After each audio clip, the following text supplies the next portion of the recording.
경제적인 법률이 뭐 통과되고 저희들이 많은 이제 기대 속에서 8월 13일 날 입법 공고를 저희들이 열심히 보게 됐습니다. 말씀하셨고 그리고 이 법이 기본적으로는 처음에는 연명으로 결정하고 호스피스 완화 의료 부분에 일관된 케어 흐름들을 고려하기 때문에 굉장히 국내적으로 아마 선제적이지 않느냐라고 하는 법률가의 표현이 있어서 아마 올해 뭐 최고의 법률 사례 뭐 이렇게까지 올랐던 사례이기 때문에 더욱더 아마 시행령 시행규칙을 보면서 그것이 허상이었다라고 하는 것을 우리가 보게 된 것 같습니다.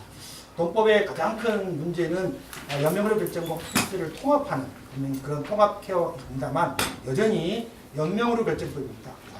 그리고 맞는 부분이 연명으로 결정에 대한 얘기도 있고요. 그리고 이미 실제로 이 시행령과 시행규칙의 제정 이후에는 모두가 연명으로법이라고 되어 있고 부제는 심지어 연명으로법에 이라고 명기되어 있습니다. 그리고 무의미한 연명으로 때문에 고통을 겪고 있는 환자의 고통을 완화하고 환자의 자기결정을 존중하며 인간으로서 존엄과 가치를 보호하기 위해서 연명으로 결정법을 제정한다.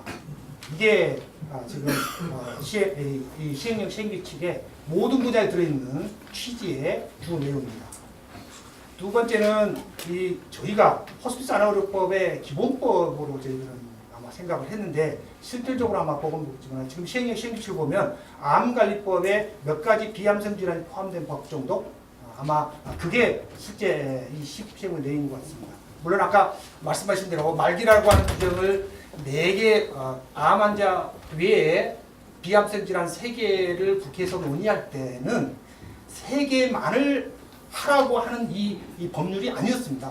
왜냐하면 그 네 번째 보면은 보건복지령으로 이걸 늘릴 수 있다라고 하는 건데 이것은 뭐냐면 처음 논의될 때도 WHO의 9가지 비암성 질환들을 다 포괄하겠다라고 하는 것을 우리가 김세현법에서 요구를 했고 그리고 그것들이 국회에서도 계속 논의됐는데 보건복지부는 인력과 재정 그리고 시설의 이유로 인해서 우리는 할 수 없다고 버티게 되면서 생긴 문제입니다. 특히 국회에서 이 비암성 질환의 경우를 확대하는 경우에도 의료보험 수가로 커버해야 된다라고 하는 요구가 강력하게 제기되면서 결국은 단계 안으로 단계론이 결정됐고 출처불명한 3가지의 아무런 의학적 근거도 없는 3가지 비암성 질환이 갑자기 포함되면서 결국은 암관리법을 넘어서 비암성 질환을 포함한 호스피스 안화의료 및 연명의료 발전법이 결정된 겁니다. 그리고 더욱더 중요한 것은 보건복지부가 대통령령으로가 아니라 보건복지부령으로 비암성 질환을 추가할 수 있도록 이 법을 만들어놨습니다. 그렇다면 이 법은 처음부터 우리가 여기서 지금 보건복지부나 지금 여기 시행령 시행규칙이 한 대로 그냥 몇 개의 일정한 범위에 말기 환자에게 확대 적용했다. 이 표현이라고 하는 걸로 채워졌다라고 하는 것은 기본적으로 이 법이 WHO의 9가지 비암성 질환으로 확대하겠다는 의지에 대해서는 아무런 의식이 없었다라고 하는 거고 기본적으로 그런 의지가 내부적으로 없다라고 하는 것의 표현 중에 하나인 것 같습니다. 그 다음 돈관리법은 이제 암관리법의 취지와 내용을 그대로 시행령 시행규칙에서 많은 부분을 촬영하고 있습니다. 그러다 보니까 실제적으로 비암성 질환을 포함한 이 법에도 그냥 말기 암 환자라는 표현이 그대로 등장할 정도로 오기되어 있는 부분이 있습니다. 그래서 아마도 제가 생각하기는 이거는 거의 그냥 암관리법에 조금 더 확대된 이렇게 표현한 부분이 보인다라고 합니다. 첫째 가장 큰 문제는 이 사업의 위탁입니다. 물론 이 법에서 이 법의 가장 중요한 거는 이제 시행규칙에 보면 가장 큰 문제는 이 사업의 보건복지부가 해야 될 정책의 많은 부분들, 특히 정책 개발, 연구, 조정, 집행 모든 부분들을 다 위탁하게 되어 있다는 겁니다.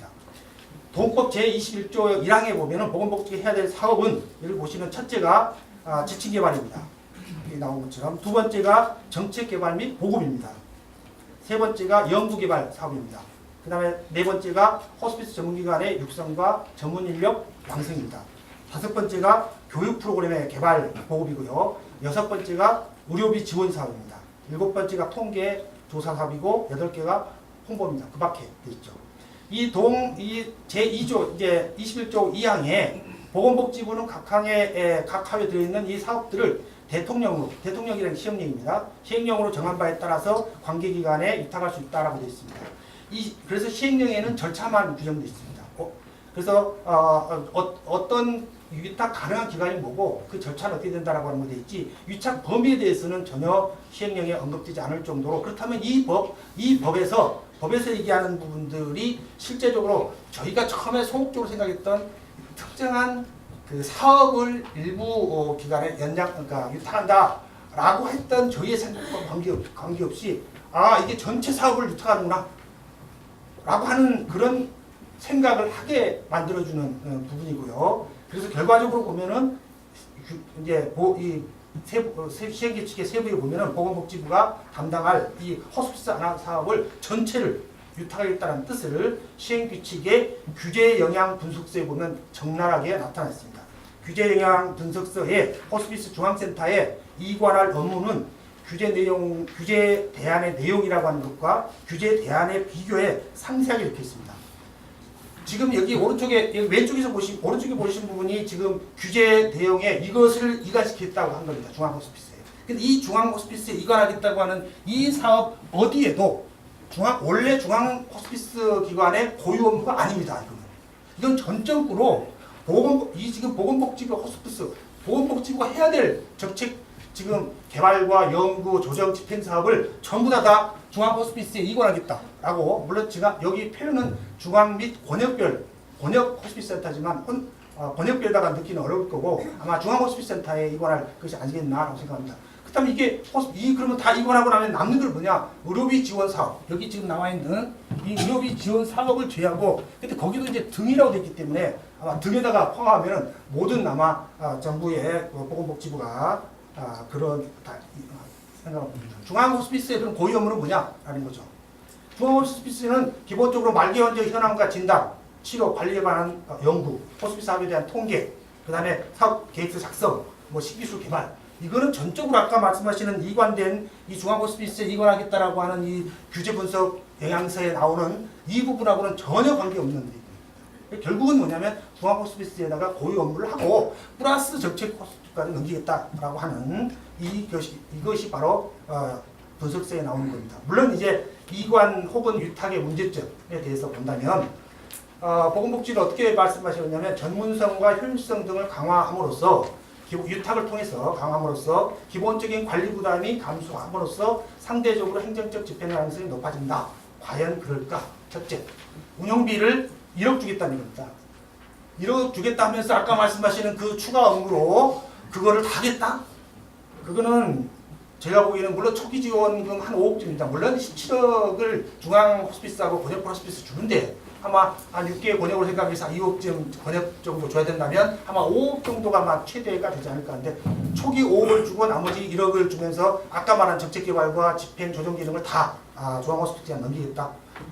물론 이제 그 자체로는 효율성이 없을 것 같고요. 두 번째, 그러면 그런 기관을 정책, 개발, 연구, 조정, 집행할 수 있는 인력이나 있는 그러면 중앙 호스피스가 있느냐라고 하는 부분인데 그게 결국은 저희 지금 중앙 호스피스는 자기 그 기관이 그 호스피스 전문 기관의 자격을 가진 공공기관만 할 수 있습니다. 그렇다면 현재 가능한 거는 서울대학은 본인의 호스피스 전문기관으로 인정받을 수 없기 때문에 현재 할 수 있는 것은 아마 국립암센터하고 중앙의료원이 아니겠나라고 생각하고요. 그러면 국립암센터하고 중앙의료원의 정책개발, 조정, 집행, 이렇게 연구개발을 다 넘겨야 되는데 이게 가능한가? 라고 하는 부분에 대한 얘기입니다. 물론 이제 제가 국립암센터로 가면 결국은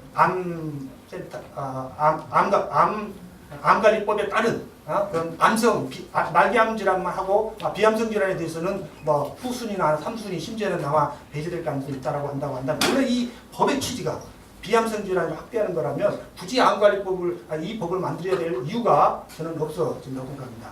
만약에 그러면 또 하나 전체 유탁이 아니고 부분별로 여러 기관을 유탁한다. 이런 가능성도 있을 수 있습니다. 그렇다면 지금 현재 주무기관의 질병정책과에서 호스피스 완화의료를 담당하는 것은 30개 업무 중에 2개 업무입니다. 그리고 보건사무관이 한 분이 계시는데 그분의 5가지 업무 중에 하나의 업무예요. 이분이 과연 여러 개의 기관으로 분화된 이 지금 아까 업무들을 다 이관했을 때 누가 조정을 할 거냐 그 업무관에 라고 하는 부분들은 제가 보기에는 기본적으로 저는 의문이고요. 그렇기 때문에 호스피스 완화과 등의 신설이나 확대 개편을 통한 정책 총괄 기능의 강화한 안 없이 위탁해서 호스피스 사업을 추진하겠다라고 하는 것은 국민을 속이는 거다라고 저는 생각합니다. 그 다음에 이제 구체적으로 세 가지를 제가 또 지적하겠습니다. 첫째, 임종기 아닌 말기 환자의 호스피스 이용권. 두 번째, 호스피스 전문기관의 시설력 평가 기준입니다. 지금 현재 저희는 아까 여기 이제 최규수 교수님 말했습니다만 원래 이 연명으로 결정에 관한 법률에 결정하는 부분과 관련돼서는 기본적으로 두 안이 논쟁이 있었고 보수적인 적어도 생명의 가치를 쉽게 훼손하면 안 된다라고 하는 보수적인 견해들, 특히 종교계의 견해들이 컸기 때문에 법명이 임종기라고 하는 부분이 들어가게 됨으로써 이 법 자체의 연명으로 결정이 모두가 다 임종기에 관한 거다라고 주장하는 분이 있고요. 저처럼 그게 아니고 이 법에는 법명에는 임종기라고 됐었지만 이 법 안에는 사실은 말기까지 확대될 수 있는 가능성들이 여러 곳에 있습니다. 설명 자체도 연명으로 계획 설정하는 것도 말기 환자 및 그 가족이에요. 결코 임종기 환자와 그 가족이 아닙니다. 그 정도로 굉장히 많이 썼기 때문에 저희들은 그래도 설사 법명이 임종기를 하더라도 해석은 여러 가지 해석 가능성이 있다라고 하는 게 저희 기본적인 제가 보기에는 최근수 교수와 좀 다른 저의 견해입니다. 그런데 보건복지부는 정확하게 시행령 시행규칙을 공표하면서 휴인에다가 친절하게도 임종기 환자만이 연명으로 중단 결정을 이행할 수 있고 이행할 수 있고 할 수 있다라고 아주 명문으로 담았고요. 두 번째는 임종기를 포함. 그래서 임종기 아닌 환자들은 연명으로 중단 결정을 할 수 없다라고 하는 것도 아주 명문하게 만들었습니다. 그리고 이제 문제는 임종기를 포함하여 말기 환자는 호스피스를 이용할 수 있습니다. 그럼 방법은 뭐냐? 호스피스 입장에서 임종기가 아닌 말기 환자는 법에서 정한 4가지의 임종 의료를 중단 유보하지 않고 호스피스를 이용해야 한다. 이게 결론입니다. 그러면은 말기와 투석 환자는 혈액 투석을 하면서 호스피스를 받아야 하고 인공호흡기를 다 착용한 말기 환자는 인공호흡기를 부착한 채 호스피스를 받아야 합니다.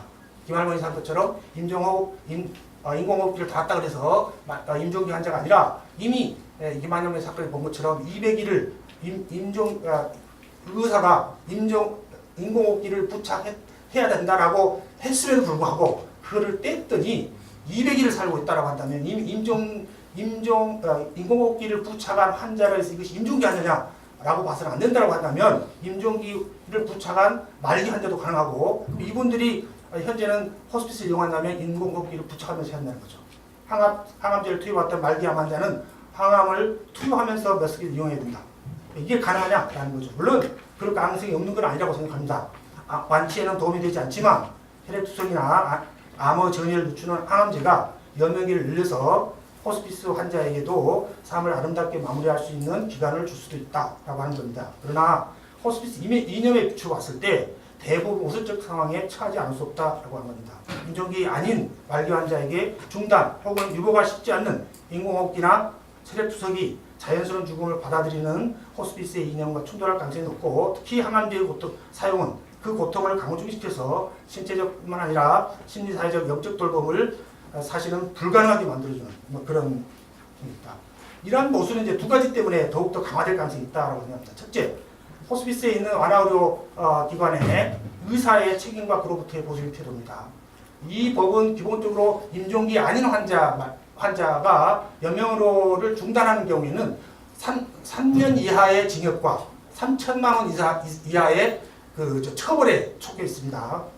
그래서 이제 현행 법률상 우리 최경수 교수가 많이 얘기를 했었는데 말기 환자나 가족들이 스스로 판단해서 연명의료를 중단하면 된다. 그럼 법적으로 문제 안 된다.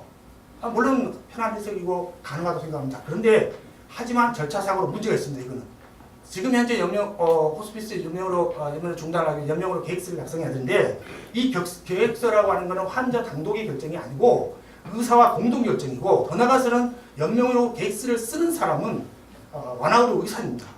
결국은 완화의료 의사가 말기 환자의 경우에 처벌의 가능성으로부터 저는 벗어나지 못한다라고 합니다. 또 하나는 만약에 이제 말기 환자가 임종기에 들어서 가지고 뺀다 하더라도 특히 소규모의 호스피스 시설에는 전문의 2명이 이게 원래 이제 이거 임종기라고 하면은 임종기 진단이라고 하는 거는 사실은 물론 질환별로 쉽지도 않지만 전문의 2명이 일치된 판단이어야 됩니다. 그런데 소규모 그런 호스피스 시설에는 사실은 의사 2명을 구하는 것이 사실 쉽지 않고 그렇다면 결국은 이거는 마지막까지 호스피스 돌아가실 때까지 아마 연명으로 결정하면서 할 수밖에 없지 않느냐라고 하는 부분들이 있습니다. 결과적으로 본다면 사실은 물론 호스피스는 임종기 환자가 연명으로 중단하고 이용할 수 있고요. 임종기가 아닌 말기 환자의 경우에는 아마 뭐 적어도 상당 부분은 연명으로를 중단하지 않고 유보하지 않고도 호스피스를 이용할 수밖에 없고 특히 후자의 경우에 임종기가 아닌 말기 환자의 경우에는 호스피스가 실질적으로는 호스피스가 되지 않고 결과적으로는 호스피스는 사실상은 더 이상 치료가 불가능하고 임종 과정에 접어들어서 연명으로를 중단하거나 유보할 수 있는 임종기 환자만이 이용할 수 있는 그래서 통상 1개월 이내에 사망하는 환자 아마 지금도 뭐 돌아가시는 분이 한 평균적으로 한 23일에서 26일이니 22일에서 25일이니까 아마 지금하고 똑같고 결국은 도로 보람의 시대다 이렇게 저는 개인적으로 생각을 하고 있습니다. 그 다음에 호스피스의 인력에 대한 얘기입니다. 아이고 제가 호스피스 인력 부분은 간호사 2인 지금 현재 호스피스 인력 시설 부분에 대해서는 기본적으로 암관리법의 대부분을 다 가져왔습니다. 근데 특이한 것은 아까 얘기했지만 간호사의 인력에 대해서 유독 원래 암관리법에서는 환자 2명당 간호사 1명이었습니다. 그런데 이번에는 10병상당 1명으로 5배가 명목상으로 5배입니다. 왜냐하면 호스피스 시설에서 병상을 채울 수 없는 경우를 하면 좀 달라질 수 있으니까 그래서 명목적으로 5배 변화되어 있습니다. 과연 이게 가능한가? 라고 하는 질문에서 내부적으로 아마 7병상당 1명으로 하자라고 하는 안이 나왔지만 보건복지부는 여전히 아마 요양병원을 염두에 두고 있는지 모르겠습니다만 고집스럽게 이것을 좀 고급적으로 시행규칙에 지금 명시를 해놨습니다. 첫째 하나가 지금 이것의 큰 문제점은 아마 저희가 보기에는 말기 특히 아마 이 많은 부분에서 호스피스 환자가 특히 말기 환자가 임종기 환자의 가능성이 높은데 이런 분야에 집중 간호가 필요한 간호사들한테 10명, 최대 10명을 돌봐라. 평균적으로 본다면 한 6명, 7명 정도, 8명, 9명 정도로 돌볼 가능성이 있지만 어쨌든 그게 가능하냐. 두 번째, 만약에 그게 가능하다면 첫째 하나는 제가 생각하기에는 그러니까 뭐랄까요 번아웃이 될 가능성이 번아웃의 가능성이 높은 이 간호사들의 유급 휴가를 보장하든가 그렇지 않으면은 적어도 저는 보수교육 4시간인데 보수교육을 근무 시간에 하게 한다든가 뭔가의 추가 이런 조치가 있지 않으면은 사실은 이것은 굉장히 비효율적인 조정이라고 생각합니다. 더 나아가서는 이제 가정형하고 이제 자문형인데 아무런 방문자가 가정형이라 하더라도 가정형 방문 대상자가 10명이든 30명이든 간에 그냥 1명만 있게 되어 있습니다. 근데 이게 과연 현실적이냐? 제가 보기에는 이런 규정이라고 하는 것은 가정 호스피스를 하지 않겠다. 또 라고 하는 생각이라고 생각합니다. 근데 사실 선진국이나 다른 나라에서 많은 사람들은 경우에는 가정형 호스피스, 미국에도 한 40% 이상이 가정형 호스피스인데 이 가정형 호스피스를 앞으로 초고령 사회에 늘어나는 젊은이들이 취업도 안 되고 이 과정에서 호스피스를 과연 입원형, 병동형만 조정할 거냐라고 하는 게 아니고 가정형 호스피스가 앞으로 우리의 미래의 대세라고 한다면 적어도 이 가정형 호스피스에 간호사 1명만 추가할 수 있다라고 하는 것은 기본적으로 가정형 호스피스를 하지 않겠다, 할 의지가 없다라고 하는 저는 표현이라고 생각합니다. 자문형도 마찬가지로 저희가 사실은 많은 호스피스 단계에 도달할 수 있는 사람들이 사실은 요양병원에서 장기 입원해 있는 분도 많습니다. 근데 이거 호스피스를 위해서 호스피스 기관으로 옮긴다라고 하는 게 아니라 사실은 상당한 정도로 시설 방문이나 이 과정을 통해서 해결할 수 있는데 이 경우에도 간호사 1명이면 뭐 그게 10명이든 뭐 30명이든 관계없이 이게 제가 보기에는 현실성이 없어 보이고 왜 고집스럽게 10명 병상 1명을 고집하고 있을까라고 하는 생각이 듭니다. 두 번째 평가 기준입니다. 평가 기준의 가장 큰 저는 쇼킹했던 게 매년 평가받게 됐습니다. 과연 이게 가능한가? 또 하나는 그럼 평가 기준이 뭐냐? 전년도 사업 결과서하고 사업 계획서만을 손으로 보겠다는 겁니다. 필요하면은 현장에 가겠다는 겁니다. 이게 과연 가능하냐라고 하는 질문이 이제 그 다음에 제가 27페이지에 제가 적혀 있습니다. 사업 운영 계획서에 들어가는 항목이 있고요. 평가 항목이 있습니다. 근데 이 상황에도 사업 계획서의 항목하고 평가 항목이 다릅니다. 그렇다면 이 평가를 뭘 평가하는 거냐 이게 도대체. 왜냐면 사업 계획서만 갖고 평가를 한다고 했는데 사업 계획서에 없는 뭐랄까요 비슷한 것도 많지만 없는 것도 있고요. 그렇게 되어 있습니다. 오히려 저는 필요했던 것들이 제 사업 계획서에 들어있는 제일 마지막인데 이거는 평가에 반영되어 있지 않습니다. 호스피스 자원봉사자 확보 계획 및 교육 운영 계획. 저는 이거 키라고 생각해요. 평가라는 것을 왜 관료적으로 그냥 무슨 돈 얼마 지어주니까 얼마나 잘 적절히 집행했느냐 또는 시설 인력 규칙이 법적으로 있는 걸 됐느냐라고 하는 것을 규정하는 게 아니라 평가라고 하는 것은 호스피스 현장에서 더 나은 더 품질이 좋은 서비스를 할 수 있도록 어찌 보면은 인증도 해주고 교육도 시켜주고 라고 하는 적극적인 그런 평가가 중요한데 지금 현재 하는 것은 거의 아마 행정적인 법적 규정을 컴플라이언스 준수하느냐 라고 하는 게 초점이고 그것을 매년 하겠다라고 하는 거고 그것도 사업평가사를 받고 있고 라고 하는 부분들은 사실 평가가 아니고 어찌 보면은 이거는 제가 보기에는 거의 아마 관료적인 절차로 저는 시작됩니다. 이것을 설사 이런 규정들을 가지고 그대로 평가 전문기관에 위탁한다 해도 과연 사업계획서만 가지고 결과서만 가지고 평가한다는 게 평가하는 거냐라고 하는 질문에 들어갑니다. 제가 했던 이 호스피스 자원봉사 학부는 사실은 저희가 호스피스가 지금 현재 보건복지부에서 결국은 수가 사업을 중심으로 지금 추진하고 확대되고 있습니다. 그런데 원래 호스피스의 이름은 사실은 자원봉사, 기부 그것에 기초해야 됩니다. 그렇다면 자원봉사 활용력은 매우 중요하지 않습니까? 만약에 간호사가 10명당 1명이라도 된다면 그럼 그분이 그러면 그렇게 안 된 그 공백들의 살심적인 영적 케어는 누가 담당합니까? 당연히 그것은 자원봉사나 아마 제가 생각합니다. 성직자 모두를 다 자원봉사로 취급해 있는 이 우리의 법 시행 속에서 자원봉사 계획조차도 평가에 반영하지 않고 저희는 원래 처음부터 호스피스 안하의료에 들어가는 많은 부분들은 한 70%만 저는 의료권 커버하고 나머지 30%는 적어도 기부와 자원봉사와 기부, 자원봉사를 동원할 수 없는 그런 호스피스 기관들은 사실은 저는 굉장히 관료적이고 이거는 죽음을 상암화할 수 있는 가능성이 높다고 생각합니다.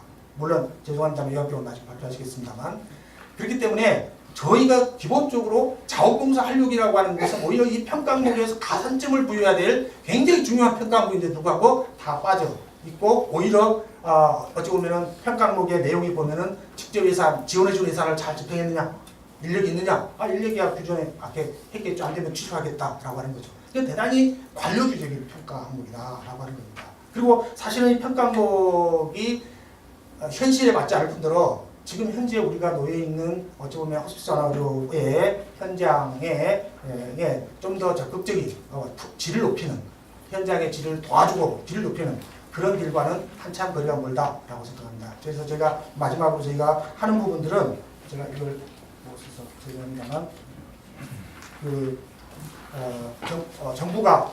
정부는 현실성 있는 호스피스 안하의료 정책을 수립하고 호스피스 사업을 적극적으로 추진할 수 있는 조직적, 재정적을 충분히 확보하라고 주장하고 있습니다. 그리고 이것은 보건복지부 문제가 아니라 우리나라 중앙정부에서 특히 기획재정부가 이 보건복지부한테 아마 인력과 재정을 엄격하기 때문에 아마 그렇다고 잠깐 후문을 들었습니다. 그렇다면 과연 앞으로 우리가 호스피스 완화로 인해서 말기에 사망 직전 1년 안에 들어가는 의료비가 적어도 굉장히 4분의 1 이상 되는 이런 상황에서 장기적 호스피스 완화 의료가 확대돼서 죽음의 질을 높일 뿐만 아니라 어찌 보면 의료비 전략에도 도움이 되는 그렇다면 적어도 마중물이라는 의미에서 상당한 투자가 저는 필요하고 그런 투자가 현재 지금 와 있는 게 중앙호스피스하고 권역별 호스피스에 지금 17만원, 17억 두 번째는 호스피스 전문기관에 지금 21억, 사실은 20억 9,600만 원입니다. 21억이라 합시다. 가지고